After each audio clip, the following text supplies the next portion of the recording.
Is the era of artificial speech translation upon us?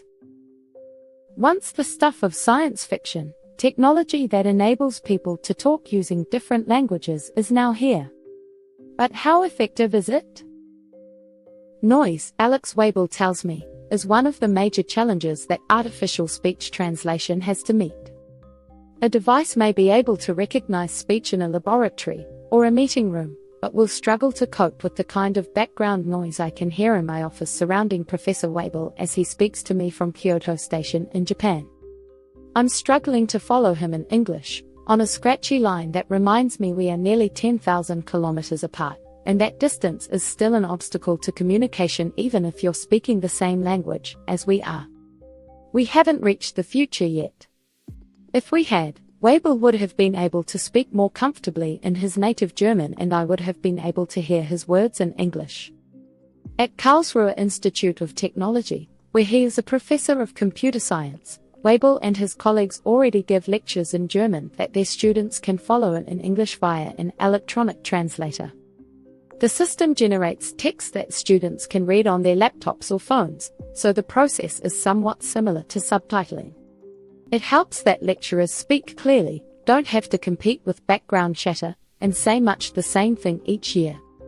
The idea of artificial speech translation has been around for a long time. Douglas Adams' science fiction novel, The Hitchhiker's Guide to the Galaxy, published in 1979, featured a life form called the Babel fish which, when placed in the air, enabled a listener to understand any language in the universe.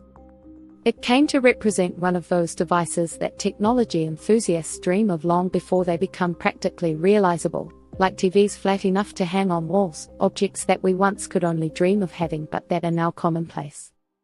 Now devices that look like prototype Babel fish have started to appear, riding a wave of advances in artificial translation and voice recognition.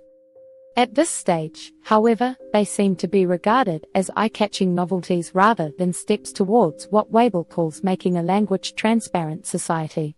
They tend to be domestic devices or applications suitable for hotel check-ins, for example, providing a practical alternative to speaking travelers English. The efficiency of the translator is less important than the social function.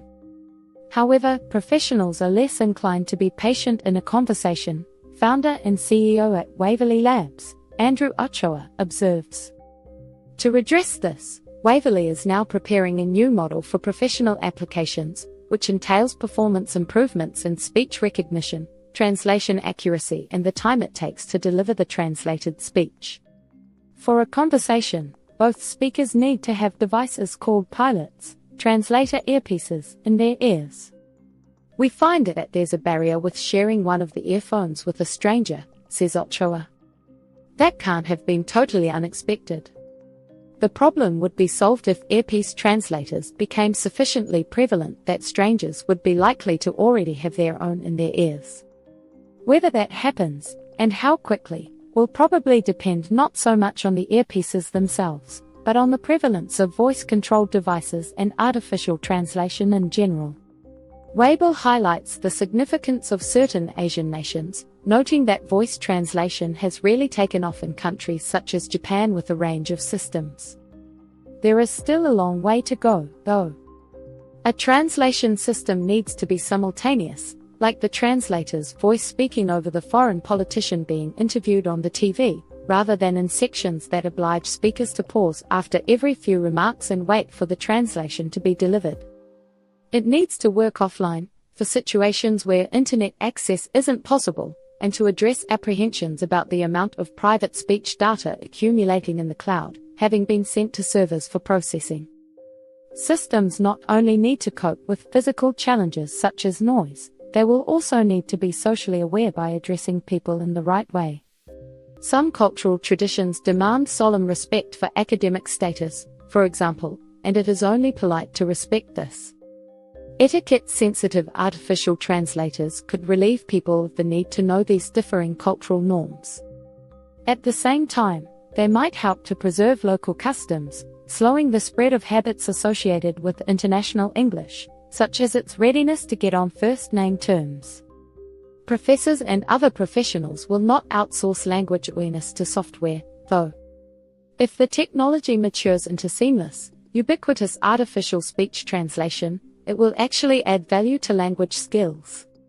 Whether it will help people conduct their family lives or relationships is open to question, though one noteworthy possibility is that it could overcome the language barriers that often arise between generations after migration, leaving children and their grandparents without a shared language. Whatever uses it is put to, though, it will never be as good as the real thing. Even if voice morphing technology simulates the speaker's voice, their lip movements won't match, and they will look like they are in a dubbed movie. The contrast will underline the value of shared languages, and the value of learning them. Sharing a language can promote a sense of belonging and community, as with the international scientists who use English as a lingua franca, where their predecessors used Latin. Though the practical need for a common language will diminish, the social value of sharing one will persist. And software will never be a substitute for the subtle but vital understanding that comes with knowledge of a language.